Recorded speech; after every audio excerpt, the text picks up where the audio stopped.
sama-sama berdoa. Saya mengundang untuk sama bangkit berdiri, saudara. Haleluya. Kita angkat hati kita, wajah Tuhan memandang semua kita. Mari kita datang kepadanya dengan hati yang sungguh sangat bersyukur, sangat berterima kasih kepadanya. Kita sama-sama dalam doa. Terima kasih Tuhan buat kasih setiamu bagi setiap kami. Kami ada sampai hari ini semuanya oleh karena kasih-Mu. Kami datang dengan penuh kerinduan Tuhan. Engkau menerawat setiap kami, menilik hati setiap kami. Betapa kami bangga punya Allah seperti Engkau. Sehingga saat ini Tuhan, kami boleh ada, kami boleh berkesempatan untuk memuji, memuliakan nama-Mu, menyembah-Mu di tempat ini bersama-sama. Sehingga kami mempersiapkan seluruh kehidupan kami, kekuatan kami untuk memuji dan menyembah-Mu, Allahku yang hidup. Haleluya. Engkau ada di tengah-tengah kami Tuhan. Mari Roh Kudus, Engkau yang memberkati ibadah Paskah ini Tuhan. Engkau yang memulai sampai pada akhirnya. Terima kasih Tuhan. Terima kasih Roh Kudus. Terpujilah nama-Mu. Hati kami limpah dengan syukur. Hati kami bersuka cita. Oh haleluya. Terima kasih Tuhan. Terima kasih. Kami ada di tempat ini hanya untuk memuji dan menyembah-Mu. Terpujilah nama-Mu. Hanya di dalam nama Tuhan Yesus Kristus kami berdoa dan mengucap syukur. Mari semua yang siap memuji dan menyembah Tuhan, sama-sama kita katakan amin. Bangsa dengan Yesus Tuhan. Haleluya. Satu nama yang menyelamatkan, satu nama yang menciptakan. Alam semesta melukiskan keindahan Tuhan. Katakan saudara, bumi dan surga menyanyikan kemuliaan nama-Mu. Oh, mari angkat tangan kita, puji Dia semuanya.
Kita akan diberkati dengan kebenaran firman Tuhan. Mari kita dengarkan pujian ini. Kasih karyamu Tuhan itu nyata dalam hidup kami.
hari ini kami umat-umat-Mu penuh dengan sukacita, karena kami boleh memperingati kebangkitan Tuhan Yesus Kristus, Allah yang hidup, mengalahkan maut, bangkit dari kematian, dan hidup untuk selama-lamanya. Sebab itu kami umat-umat-Mu sungguh bangga dan bersyukur punya Allah seperti Engkau. Terima kasih Tuhan untuk kesempatan yang Tuhan berikan pagi hari ini. Kami umat-umat-Mu boleh datang di rumah Tuhan. Kami sampaikan puji-pujian, sorak-sorai syukur kami yang keluar dari hati yang sungguh mengasihi Tuhan. Dan kami yakin setiap pujian yang kami sampaikan boleh menyenangkan hati Tuhan. Engkau hadir di tengah-tengah ibadah kami, bersemayam di atas pujian setiap umat-umat-Mu, sesuai dengan janji firman-Mu yang tidak akan pernah Kau ingkari. Terima kasih buat kehadiran-Mu. Kami hargai, kami hormati kehadiran-Mu. Kami membuka hati kami lebih lagi, mempersilakan untuk Tuhan berkata-kata. Karena itu mari Roh Kudus urapi setiap kami, lembutkan hati kami, beri kami hati seorang hamba, telinga seorang murid, jika setiap benih firman Tuhan yang akan ditaburkan tidak berlalu dengan sia-sia, melainkan firman Tuhan itu sungguh boleh tertanam, berakar, bertumbuh dan berbuah dalam hidup kami. Hidup kami boleh semakin diubah menjadi seperti yang Tuhan kehendaki. Roh Kudus urapi pula hamba-Mu yang terbatas. Taruh pikiran dan perkataan Kristus pada diri hamba-Mu. Biarlah Tuhan yang berkata-kata melalui mulut bibir hamba-Mu, sampaikan pesan Tuhan bagi setiap kami pagi ini. Kami umat-umat Tuhan siap untuk menerimanya. Di dalam nama Tuhan Yesus Kristus, semua yang siap diberkati dengan kebenaran firman Tuhan bersama kita berkata amin. Sekarang kembali Bapak Saudara. Ya. Shalom, puji Tuhan. Ya, tentu semua kita yang hadir pada pagi ini bersyukur dan bersukacita, ya, karena kita boleh memperingati kebangkitan Tuhan Yesus Kristus. Nah, kita akan sama-sama belajar kebenaran firman Tuhan melalui peringatan kebangkitan Kristus yang kita peringati hari ini. Maka ada beberapa hal yang mau Tuhan sampaikan untuk setiap kita, juga tentunya buat saya, ya. Jadi melalui peringatan kebangkitan Kristus yang sedang kita rayakan, kita peringati hari ini, ada beberapa hal yang Tuhan mau sampaikan kepada setiap kita, supaya iman kita, rohani kita boleh semakin berakar dan bertumbuh di dalam Tuhan. Ayo kita akan sama-sama membuka Alkitab kita dari kitab Filipi pasal yang kedua, di ayat yang ke-5 mulai sampai dengan ayat yang ke-11. Filipi pasal yang kedua, di ayat yang ke-5 mulai sampai dengan ayat yang ke-11. Saya akan bacakan, Bapak Saudara bisa melihat, menyimak dari Alkitab ataupun gadget yang hanya digunakan untuk membuka Alkitab saja, ya. Ayat yang ke-5 mulai dari Filipi pasal yang kedua. Demikian firman Tuhan. Hendaklah kamu dalam hidupmu bersama menaruh pikiran dan perasaan yang terdapat juga dalam Kristus Yesus, yang walaupun dalam rupa Allah tidak menganggap kesetaraan dengan Allah itu sebagai milik yang harus dipertahankan, melainkan telah mengosongkan dirinya sendiri dan mengambil rupa seorang hamba dan menjadi sama dengan manusia.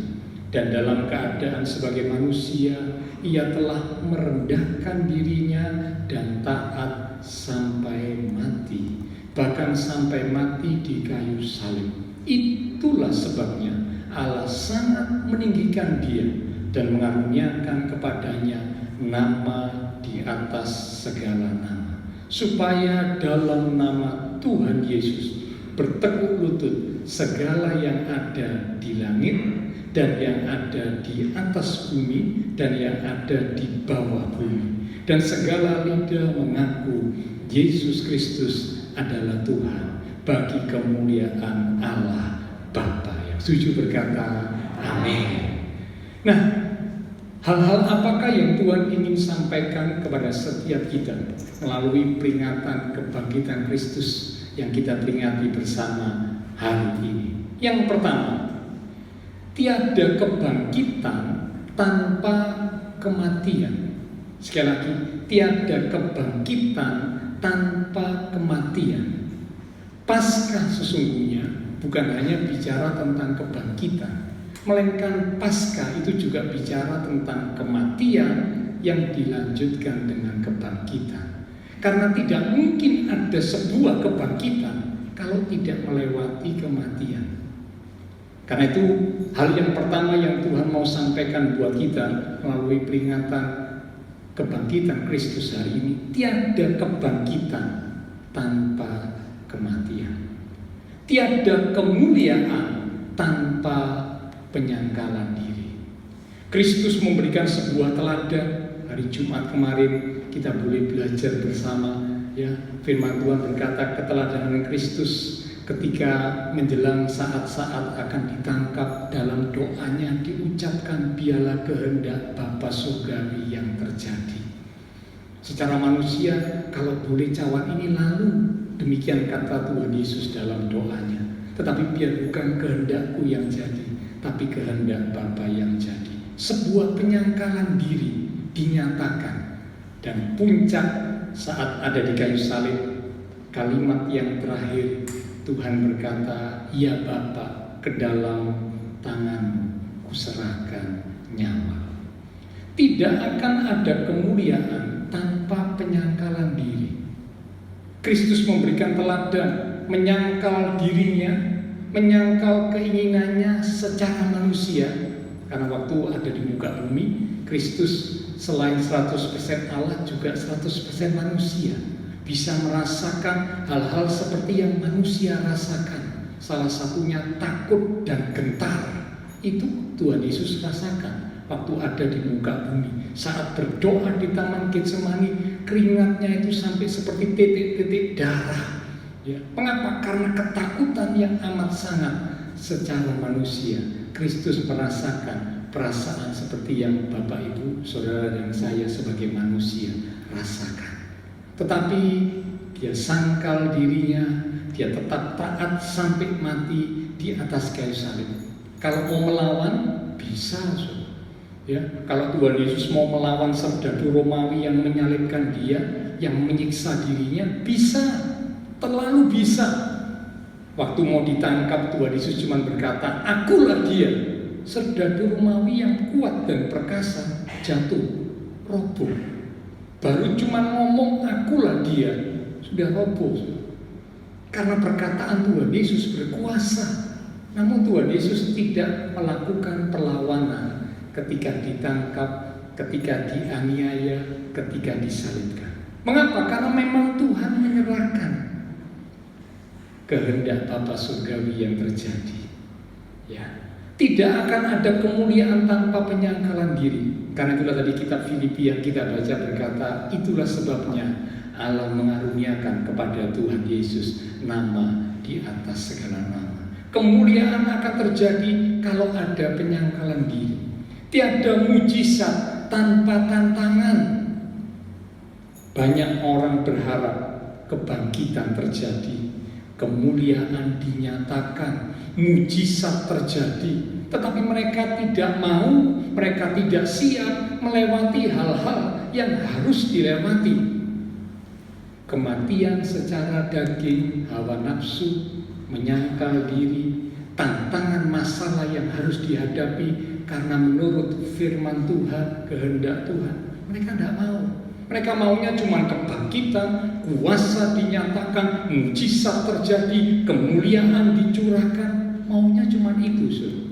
Hasil atau buah yang dikejar, tetapi proses menuju hasil tidak diharapkan. Seringkali banyak umat Tuhan seperti itu. Ya, yang penting hasilnya. Tapi dalam Tuhan yang penting bukan hasilnya. Setiap proses yang kita lewati menuju hasil akhir itu penting di mata Tuhan. Itu diperhatikan oleh Tuhan.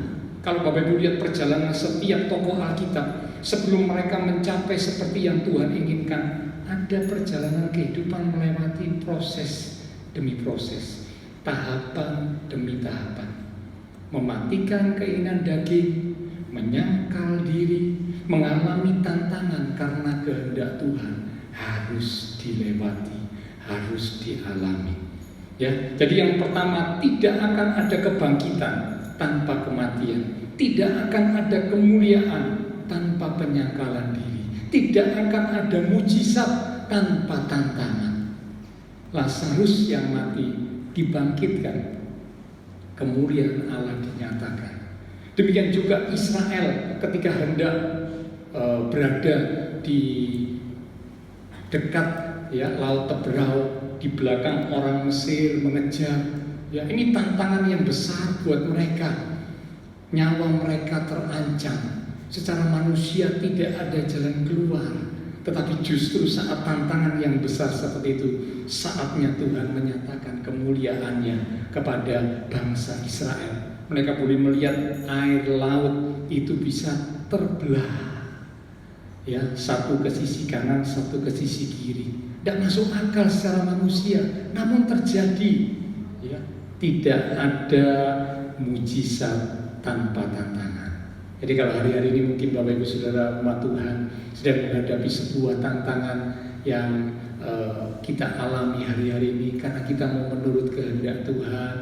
Oh mari ya, jangan sampai kita kecewa, jangan sampai kita patah semangat. Yakini firman Tuhan berkata, tidak ada mujizat tanpa tantangan, tidak ada kemuliaan tanpa penyangkalan diri. Artinya apa? Kita akan dibawa menuju kepada kemuliaan, mujizat yang akan dinyatakan pada waktunya. Ya. Yang kedua sekarang kita akan lihat hal yang kedua yang Tuhan mau sampaikan melalui peringatan kebangkitan Kristus yang kita peringati bersama hari ini. Efesus pasal 1 ayat yang ke-19 sampai dengan ayat yang ke-20. Efesus 1 ayat 19 sampai 20. Demikian firman Tuhan, dan betapa hebat kuasanya. Sekali lagi, betapa hebat kuasanya, kuasa Allah bagi kita yang percaya. Kehebatan kuasa Allah baru nyata bagi kita yang percaya, sesuai dengan kekuatan kuasanya yang dikerjakannya di dalam Kristus dengan membangkitkan dia dari antara orang mati dan mendudukkan dia di sebelah kanannya di surga. Yang kedua, yang Tuhan mau sampaikan buat setiap kita, Tuhan mau tekankan pagi ini buat Bapak Ibu Saudara dan saya saat kita memperingati kebangkitan Kristus, bahwa kuasa Allah itu sungguh hebat. Yang setuju berkata amin. Kehebatan kuasa Allah, ayat ini berkata betapa hebat kuasanya. Tapi kehebatan kuasa Allah hanya akan terjadi dan dinyatakan bagi kita, bagi orang yang percaya. Yang tidak percaya, tidak alami. Mungkin hanya mendengar kesaksian orang lain, ya, pertolongan Tuhan atas orang lain, tapi diri sendiri tidak pernah alami. Tidak pernah tahu kehebatan kuasa Allah. Mengapa? Karena kurang percaya, atau bahkan karena tidak percaya. Saat Tuhan Yesus ada di muka bumi, ketika Tuhan sampai di tempat atau kota kelahirannya, kota tempat dia dibesarkan, yaitu Nazaret. Nah, Tuhan mau buat mujizat, tapi ternyata banyak orang yang tidak percaya, banyak orang yang menolak. Banyak orang yang mempertanyakan siapa dia, ini kan cuma anaknya Yusuf tukang kayu, bisa apa? Kita mencatat karena ketidakpercayaan orang-orang itu tidak banyak mujizat yang terjadi. Kehadiran Tuhan sekalipun ternyata kalau tidak dipercaya membuat mujizat tidak bisa terjadi. Bukan karena Tuhan berkurang kuasanya, tidak, namun karena tidak percaya. Yakobus berkata, orang yang bimbang, orang yang ragu tidak akan mendapat apa-apa dari Tuhan. Jadi karena itu ayat ini berkata kehebatan kuasanya hanya akan nyata bagi yang percaya. Ya, jadi karena itu pesan yang kedua Tuhan mau katakan, alami kehebatan kuasa Allah.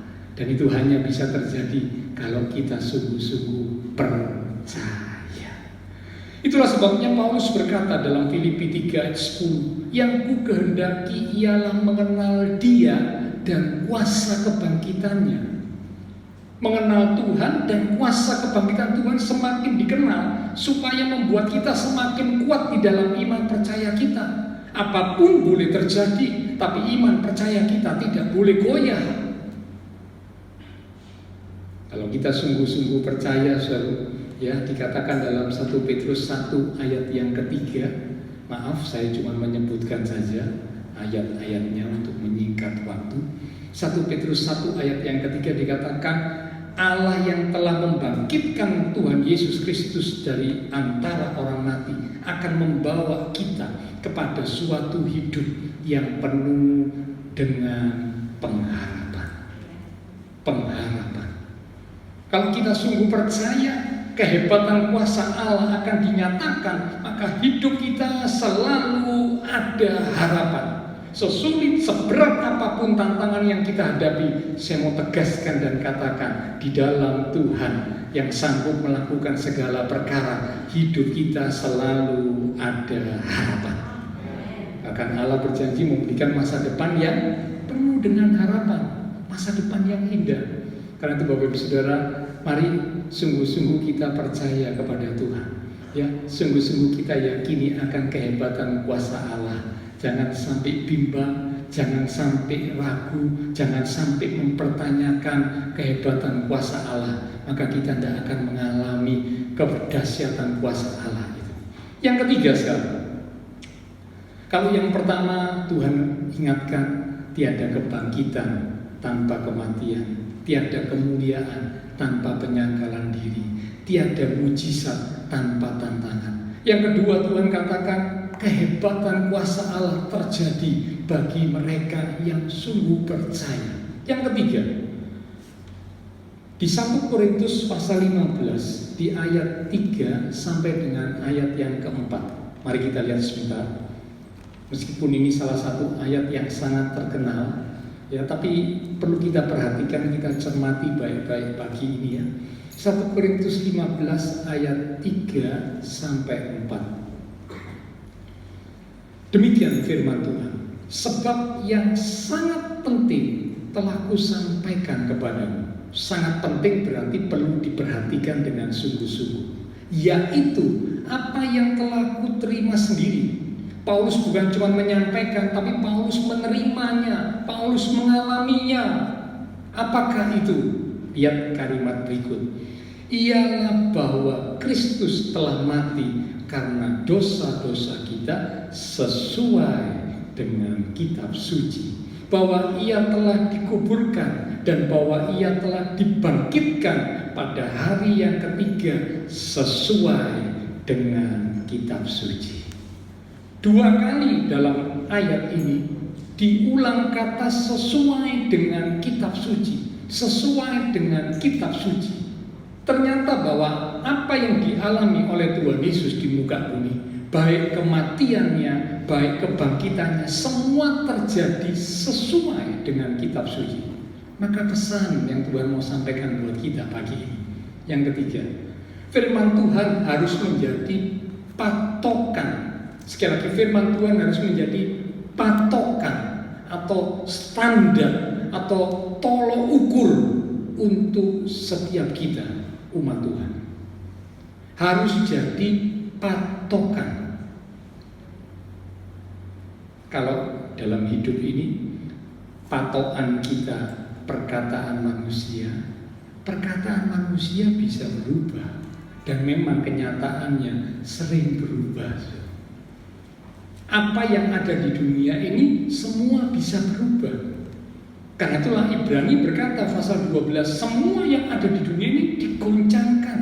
Hari-hari ini nyata betul bahwa semua yang ada di dunia ini, kekuatan kuasa manusia, kesehatan, kepandaian, atau hal-hal yang lain, semua itu mengalami kegoncangan.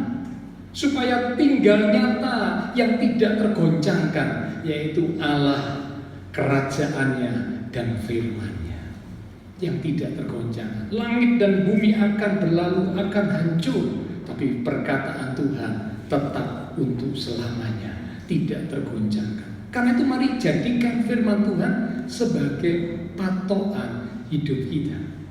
Kalau Bapak Ibu Saudara mau melangkah, mau membuat sebuah keputusan, mau melakukan sesuatu, Tuhan ingatkan pagi ini, sudahkah firman Tuhan menjadi standar hidup kita, patokan hidup kita?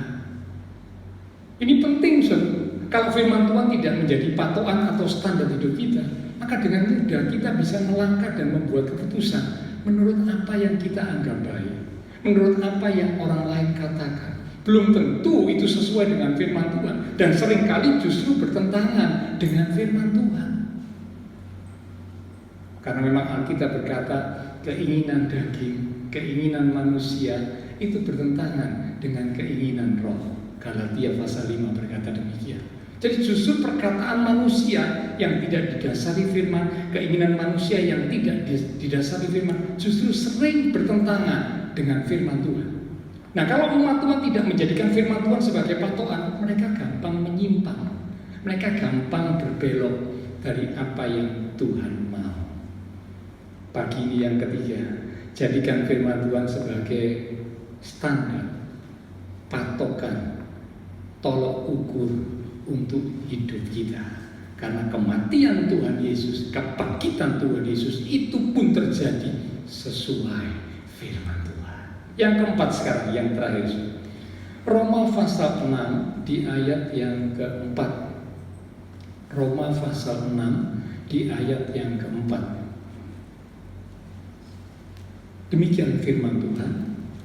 Dengan demikian kita telah dikuburkan bersama-sama dengan Dia oleh baptisan dalam kematian. Memang ayat ini seringkali digunakan untuk pengarahan baptisan air. Namun saya mau ngajak Bapak Ibu perhatikan kalimat yang berikut. Supaya sama seperti Kristus telah dibangkitkan dari antara orang mati oleh kemuliaan Bapa, demikian juga kita akan hidup dalam hidup yang baru. Ternyata bukan hanya bicara tentang baptisan saja, tapi kebangkitan Kristus melalui ayat ini ya dikatakan supaya sama seperti Kristus yang sudah dibangkitkan, maka setiap umat Tuhan harus masuk dalam hidup yang baru. Yang keempat, pesan yang mau Tuhan sampaikan buat setiap kita pagi ini, melalui peringatan kebangkitan Kristus, Tuhan mau dalam kehidupan orang percaya ada perubahan. Ada perubahan. 2 Korintus 5 ayat 17 berkata, siapa yang ada dalam Kristus, ia adalah ciptaan baru. Yang lama harus sudah berlalu, yang baru sudah datang, sudah terbit, sudah terjadi dalam hidup ini. Bapak Ibu Saudara, tidak menentukan berapa lama kita ikut Tuhan akan membuat kita jadi anak Tuhan yang berkualitas. Belum tentu. Belum tentu. Ukuran waktu atau lamanya seseorang mengiring Tuhan, percaya Tuhan, belum menjadi sebuah jaminan bahwa kualitas rohani mereka memang demikian. Belum tentu. Tetapi ketika umat Tuhan mengerti bahwa kebangkitan Kristus harus mengubah kehidupan umat Tuhan, pikirannya diubah, kehendaknya diubah, perasaannya diubah, ya, seluruh aspek kehidupan diubah. Karena tadi kitab Filipi berkata, hendaklah kamu dalam hidupmu menaruh pikiran dan perasaan yang terdapat dalam Tuhan Yesus. Pikiran perasaan secara manusia, hawa nafsu manusia dikuburkan, dimatikan. Sekarang yang muncul adalah pikiran, perasaan Kristus, hidup yang baru. Nah, kalau bicara tentang hidup yang baru, ya, saya yakin Bapak Ibu tentu tahu, namanya baru berarti tidak sama dengan yang lama. Kalau sama dengan yang lama itu bukan baru. Ya, yang lama itu adalah kebiasaan, karakter yang tidak sesuai dengan apa yang Tuhan mau. Banyak itu ya, saudara baca dalam firman Tuhan, yang lama itu seperti apa? Oh banyak. Salah satunya ya saya tunjukkan. Kita buka sebentar sebagai ayat terakhir dalam kitab Galatia pasal yang ke-5. Ini salah satu contoh kehidupan yang lama itu seperti apa. Galatia pasal 5 ayat yang ke-19 mulai. Galatia pasal 5 ayat 19 mulai. Demikian firman Tuhan. Perbuatan daging telah nyata, yaitu percabulan, kecemaran, hawa nafsu, penyembahan berhala. Penyembahan berhala bukan hanya menyembah patung, menyembah pohon, tetapi sesuatu yang kita utamakan, kita cintai lebih dari Tuhan, itu sudah penyembahan berhala. Sihir, perseteruan ini permusuhan. Jadi kalau ada anak Tuhan suka bermusuhan, wah ini hidup lama, tidak boleh. Perselisihan, iri hati, amarah. Memang bisa marah, tapi tidak boleh menyimpan kemarahan. Efesus berkata, kalau kamu marah, jangan sampai matahari terbenam sebelum padam amarahmu. Karena itu berarti memberi kesempatan kepada iblis. Satu kata-kata bijak berkata, siapa yang tidur dalam kemarahan, berarti ia sedang tidur bersama dengan iblis. Waduh, ngeri so. Siapa yang mau tidur bersama dengan iblis? Pasti tidak ada yang mau. Tapi siapa yang tidur dengan menyimpan kemarahan tanpa disadari, dia sedang tidur bersama dengan iblis. Ngeri. Hidup lama salah satunya kemarahan, kepentingan diri sendiri. Kalimat berikut ya, percideraan, roh pemecah. Anak Tuhan tidak boleh memecah belah. Justru Tuhan datang untuk mempersatukan. Anak Tuhan juga datang jadi pembawa damai. Tidak boleh pemecah belah. Ya. Lalu dikatakan lebih lanjut, kedengkian, kemabukan, pesta pora, dan sebagainya. Dan sebagainya itu berarti masih ada yang lain ya. Ini cuma beberapa contoh saja. Tapi dari contoh-contoh ini kita sudah jelas hidup lama itu kira-kira seperti apa. Tuhan mau melalui kebangkitan Tuhan Yesus, kita harus masuk dalam hidup yang baru. Ayo saya ajak Bapak Ibu Saudara bersama dengan saya, kita belajar. Pagi ini katakan, Tuhan, aku rindu, bukan cuma aku sekedar merayakan, memperingati kebangkitan Tuhan Yesus, tapi aku rindu melalui peringatan dan perayaan kebangkitan Kristus, benar-benar hidupku boleh diubahkan, masuk dalam hidup yang baru, seperti yang Tuhan kehendaki. Ayat penutup terakhir, mari kita akan baca. Selain pelayan mimbar, silakan maju ke depan. Petugas SID bisa disiapkan lagu yang berikutnya ya, Dia Tuhan. Roma pasal 6 ayat yang ke-9. Roma 6 ayat yang ke-9. Demikian firman Tuhan. Karena kita tahu bahwa Kristus sesudah ia bangkit dari antara orang mati, tidak mati lagi. Maut tidak berkuasa lagi atas dia. Yang setuju berkata amin. Manusia yang lain kalau mereka mati, kemudian ada yang dibangkitkan seperti Lazarus. Setelah dibangkitkan beberapa waktu kemudian akhirnya juga mati lagi. Ya, nanti nunggu kedatangan Tuhan kali yang kedua, baru semua dibangkitkan untuk menerima upah pahala mahkota atau untuk menerima hukuman. Tetapi Tuhan Yesus dikatakan setelah bangkit dari antara orang mati, tidak mati lagi, melainkan hidup selamanya. Maut tidak lagi berkuasa atas Tuhan Yesus. Kita punya Tuhan yang luar biasa. Maut, musuh utama dari umat Tuhan, musuh utama dari manusia, sudah dikalahkan, tidak bisa lagi berkuasa atas Tuhan. Cuman satu kali Tuhan Yesus mati mengalami maut. Itu pun bukan karena Tuhan Yesus kalah, tapi memang mengalahkan dirinya demi untuk menanggung dosa manusia. Cuman satu kali. Tapi setelah bangkit, tidak mati lagi, hidup selamanya, dan maut tidak berkuasa lagi atas pribadi Tuhan Yesus. Maka kalau kita sungguh percaya kepada Tuhan Yesus, yakinlah bersama dengan Tuhan Yesus, Bapak, Ibu, Saudara, saya dapat dijadikan umat-umat Tuhan yang lebih dari pemenang. Artinya lebih dari pemenang itu bukan cuma menang. Kalau menang itu cuma sesekali menang, tapi masih bisa kalah. Tapi kalau lebih dari pemenang itu selalu menang di dalam Tuhan dan bersama Tuhan. Mari kita akan sama-sama datang kepada Tuhan. Lewat satu pujian kita katakan, Dia Tuhan, Dia Tuhan. Dia telah bangkit dari maut sebab Dia Tuhan. Biarlah setiap lutut bertelut, setiap lidah mengaku bahwa Yesuslah Tuhan. Dia Tuhan,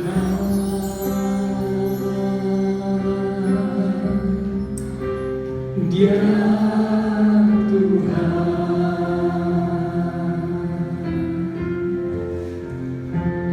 Dia telah bangkit dari maut sebab Dia Tuhan. Setiap lutut bertelut, setiap lutut bertelut, setiap lidah mengaku bahwa Yesuslah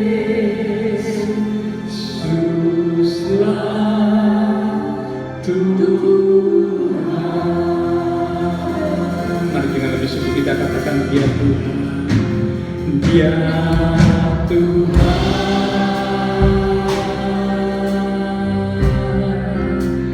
Dia Tuhan. Engkaulah satu-satunya Allah yang kami percaya. Dia telah bangkit dari maut sebab Dia Tuhan.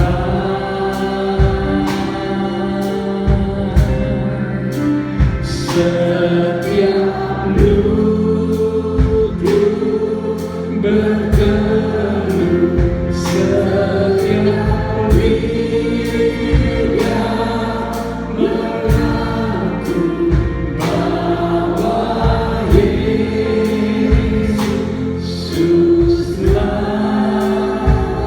Tuhan. Mari sambil mengangkat tangan, dia tetap mengatakan, Dia Tuhan, Dia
hati kita kepada Tuhan yang bangkit dari kematian, Allah yang hidup, menunjukkan betapa hebat kuasa-Nya bagi setiap yang percaya. Karena mari mau kita sama-sama tinggikan Tuhan, agungkan Tuhan yang hidup, bangkit dari kematian, mengalahkan maut. Kalau maut dikalahkan, maka segala hal yang lain semua sudah ditaklukkan di bawah kaki Tuhan Yesus. Tidak ada yang perlu kita takutkan, tidak ada yang perlu kita khawatirkan dalam menjalani hidup ini. Kalau bersama dengan Tuhan, selalu ada jalan keluar, selalu ada pertolongan. Dia menyediakan kemenangan, maka Dia menjanjikan untuk kita boleh menjadi umat-umat Tuhan lebih dari pemenang. Karena itu pagi ini mari dengan hati yang sungguh kita mau tinggikan Tuhan.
Terima kasih.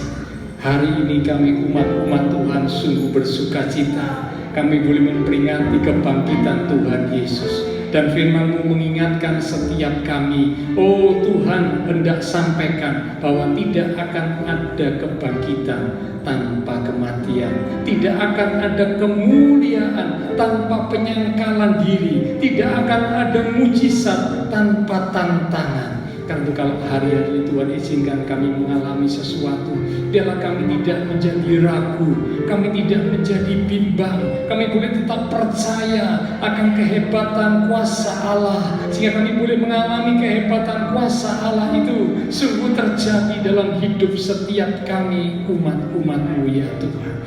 Terima kasih Tuhan, terima kasih. Bahkan firman-Mu juga mengingatkan setiap kami, supaya kami boleh menjadikan firman Tuhan sebagai standar hidup kami, patokan hidup kami, tolok ukur hidup kami. Sehingga ketika kami akan membuat keputusan, kami akan melangkah, kami boleh jadikan firman Tuhan sebagai standarnya, sebagai tolok ukur, sebagai patokan hidup kami. Sehingga kami tidak keluar dari apa yang Tuhan mau. Dan biarlah dalam hidup kami ada perubahan. Manusia lama kami boleh kami kuburkan, boleh kami tinggalkan, boleh kami matikan, dan kami boleh masuk menjadi ciptaan yang baru di dalam Tuhan. hamba terbatas untuk berkata dan menjelaskan. Tapi Roh Kudus, Engkau yang akan berkata-kata lebih lanjut, mengingatkan setiap firman yang sudah kami terima bersama, sehingga kami bukan hanya sekedar mengetahui firman, tetapi kami semakin bertumbuh di dalam pengertian, dan selanjutnya kami juga boleh belajar untuk melakukan kebenaran firman Tuhan. Terima kasih Tuhan, terima kasih. Kami percaya pagi ini semua kami umat Tuhan yang hadir, kami semua diberkati Tuhan. Tambahkan kami kapasitas, kekuatan untuk boleh menerima berkat yang lebih lagi dari Tuhan. Sehingga ketika kami diberkati, kami boleh semakin mengasihi Tuhan, semakin dekat Tuhan, semakin sungguh-sungguh di dalam Tuhan. Terima kasih Tuhan, terima kasih Bapa Surgawi. Di dalam nama Tuhan Yesus Kristus kami sudah berdoa. Amin. Nah, sebelum kita akan mengakhiri ibadah kita pagi ini, sedikit pengumuman. Nanti waktu Bapak Ibu pulang akan menerima bingkisan Paskah. Nah, nanti diharap keluarnya secara bergantian supaya tidak berdesak-desakan, kita tetap menjaga jarak ya. Karena nanti ada bingkisan yang akan diterima, semua diharapkan bisa keluar melalui satu pintu ya, jangan keluar melalui pintu samping, tapi semua keluar melalui pintu utama. Nah, nanti bisa mengambil bingkisan Paskah. Nah, di dalam bingkisan Paskah itu ada ayat firman Tuhan ya.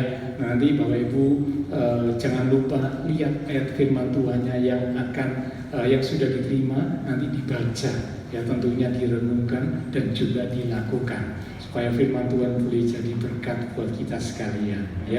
Oke, saya kira tidak ada pengumuman yang lain. Sama-sama kita akan bangkit berdiri. Kita akan mengakhiri ibadah kita pada pagi hari ini. Sekali lagi kita katakan, sungguh Dia Tuhan, Dia Tuhan, Dia telah bangkit dari maut, sebab Dia Tuhan. Dia Tuhan.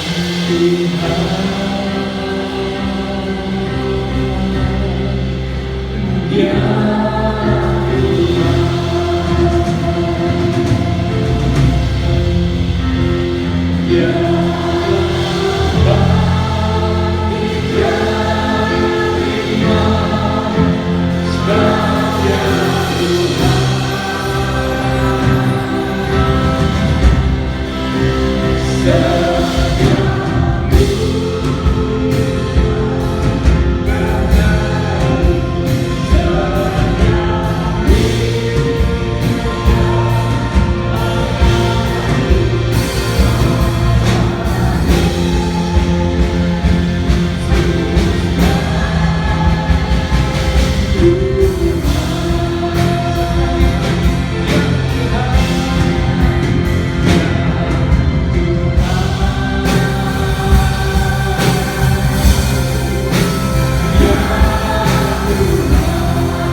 terima kasih Tuhan, berkat-Mu ada atas setiap kami umat-umat-Mu. Kami berdoa buat teman-teman seiman kami yang tidak bisa hadir. Tuhan menilik melawat setiap mereka yang sakit, Engkau menjamah. Pulihkanlah kekuatan, kesehatan, kesembuhan di dalam nama Tuhan Yesus Kristus. Oleh bilur Tuhan Yesus, teman-teman seiman kami yang sakit disembuhkan, yang lemah dikuatkan, yang susah dihiburkan, bahkan yang sedang menghadapi masalah, pergumulan, tantangan dalam hidup ini, bila mereka tetap kuat teguh iman di dalam Tuhan Yesus, sehingga mereka boleh melihat dan mengalami secara pribadi kehebatan kuasa Allah dinyatakan dalam kehidupan mereka.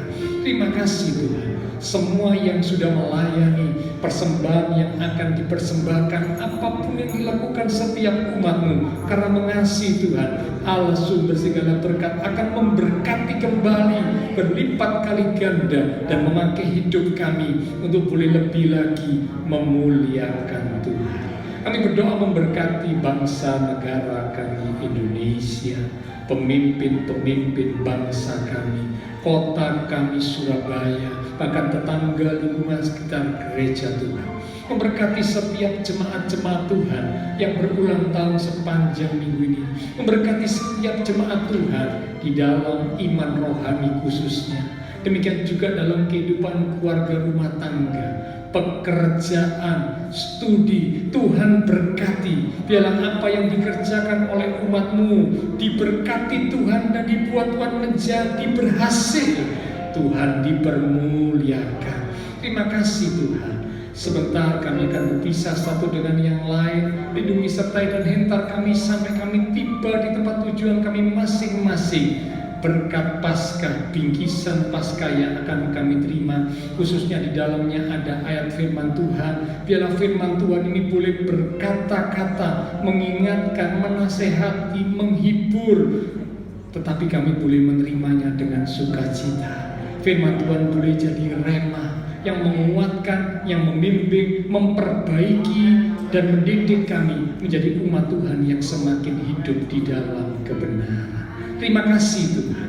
Bapak, Ibu, Saudara yang dikasihi Tuhan, mari bersama kita akan pulang kembali ke dalam keluarga, rumah tangga, pekerjaan, studi, dengan membawa berkat anugerah damai, sukacita yang melimpah dari Allah Bapa Surgawi, kasih Tuhan Yesus Kristus, dan persekutuan dengan kuasa Roh Kudus akan terus memimpin menuntun langkah kehidupan setiap kita. Itu terus menjadi kita sekalian mulai pagi ini sampai Maranatha, Tuhan Yesus datang kembali. Di dalam nama Tuhan Yesus Kristus, semua yang percaya diberkati Tuhan. Mari bersama dengan iman kita berkata, Amin. Tuhan berkati.